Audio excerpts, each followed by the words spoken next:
Hi, everyone. Mark Sheeran here. So today I'm going to be talking about the 5 myths about alcohol recovery, and we're going to debunk them. We're going to show you that most of the beliefs about alcohol recovery and the way to get past these problematic drinking habits is mythology. It's actually not true. And we're going to start with the first one on the list here is a big one, and that is that an alcohol problem is somehow a disease. It's not a disease. First and foremost, you need to know that when you overdrink, it's a choice that you make. And I think the hard part for people to understand is that it's a habit that can be highly, highly destructive. And yet people make the choice. And because of that sort of high price and the costs associated with the habit, people tend to think that it must be involuntary, that there's some other force. I always call it a nebulous force called addiction that is present. And what the brain centrists want to say is that the disease of addiction exists, that alcohol consumption is something you can't control. And we know that this isn't true because of priming dose studies where people don't know that they're drinking alcohol and yet they don't crave it. But if they know they're drinking alcohol, they do. And in a laboratory, that proves the idea that pharmacology or the action of alcohol doesn't drive craving. There is no disease present. That's just one example of how we prove this. But the bigger proof is in the fact that 91% of all heavy drinkers that could be and are diagnosed with alcohol use disorder, when you factor in age, they get over the problem, and over 80% of them never receive any 12-step treatment or treatment whatsoever. And the other percentage, the 11%, receive treatment and they get over the problem. The point is that 91% of them either go to moderate use, about 50% of them go to moderate use, that is non-problematic for the rest of their lives. In other words, they become quote unquote normal drinkers, non-problematic drinkers. And then 41% will quit for good, again, without treatment. And so we have this massive group of people that ages out of the problem, and we ignore all that in most of the research that tries to prove that it's a brain disease, a chronic progressive brain disease that renders you incapable. So we know that there's various studies. We cover this in the masterclass. If you want to look on one of our videos, it's really interesting. We go over all this research. I'm trying to go over the 5 basic alcohol recovery myths in one video, so I have to do it very quickly. That masterclass is an hour long, and it goes over a lot more of the research. So take a look at that on our YouTube channel as well. So it's not a disease. It's never been a disease. That you're not out of control, and you make the choice to drink and or drug, and that's just the way it is. That's the facts. Now, the next thing is alcohol moderation isn't possible for alcoholics. Now, first of all, we have to debunk the idea that there's a group of people that's an alcoholic. An alcoholic is a name that was created in the 20th century to describe those people with problematic drinking habits. However, some are called dipsomaniacs. There's all kinds of different names for this. But there isn't actually a subset of people that are incapable of drinking in moderation, unless you believe there are. And that's the nuance. So once people go to AA, once they go to treatment, once they go and they're taught how to become this quote unquote alcoholic, then they start to behave in out of control ways. And they start to take on that narrative and that addict or alcoholic label.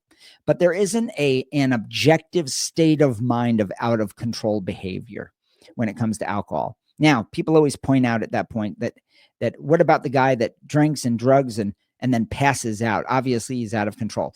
Well, you can poison yourself to pass out or overdose places and even death, and tragically die as a result of drinking. That doesn't necessarily make the actions that got you to the point of overdose out of your control. You you still had volition. You were still making that choice. And so there's no objective state of an alcoholic. And our book, I don't have a copy of it here because the guys that do my editing always say, keep the table clean. So in our book, we go over all of this in a lot of detail. Okay, so moderation isn't possible. So this is the third. So there's no state of an alcoholic, but the idea that you can't moderate is a really common idea. And it's also false. I just explained the statistic that 50% of all heavy drinkers in Western culture, whether they're treated or not, moderate to non-problematic levels.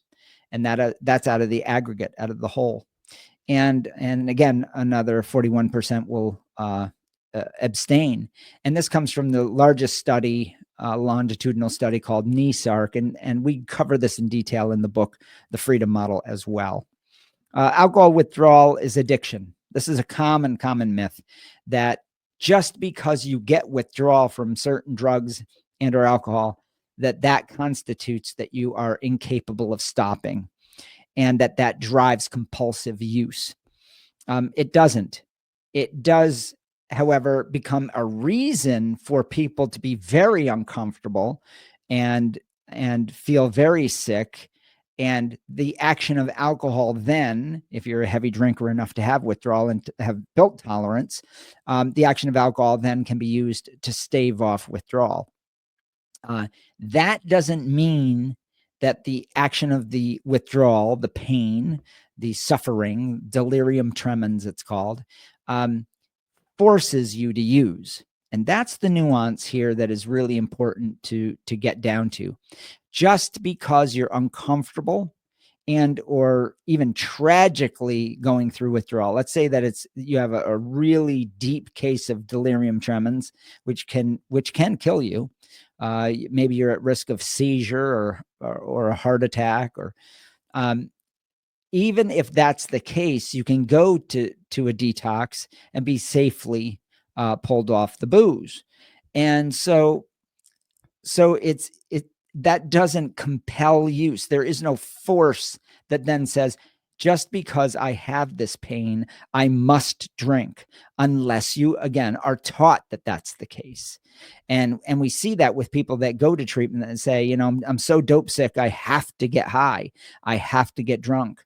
No, you don't. You can go to detox, and 3 to 7 days, you're going to be fine. With methadone, it might be longer. With alcohol, it might be up to 10 days.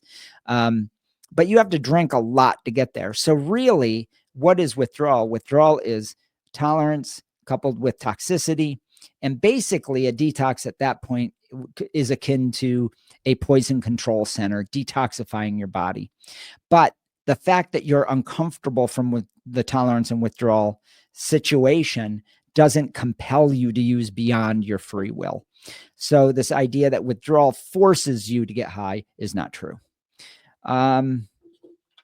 Let's see. Addiction defined as a compelled behavior is a myth. So yeah, the very concept of addiction in Western culture is defined as a behavior that is compelled by some external force. For example, alcohol, drugs, fetishes that you can't stop, that you're incapable of stopping, that your impulse control has been marginalized or taken away, that your free will is non-existent. None of the research shows this. It shows that if people want to get sober or moderate, they do.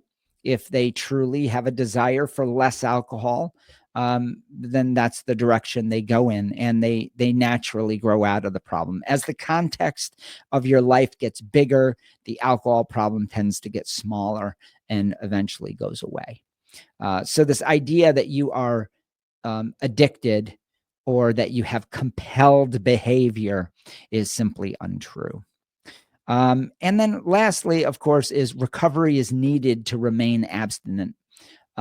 This is a big one because, it's recovery is predicated on the idea that you have a disease, that there's something to recover from, that there's some force or disease present that you need to recover from, and do all these external things like meetings, therapies, naltrexone, antabuse, medications, have a sponsor in AA, go to meetings, go to rehabs, go to outpatient, go to a halfway house, go to a three-quarter house, go to transitional living, go to mental health, that you have to take care of all your mental health diagnoses in order to remain abstinent.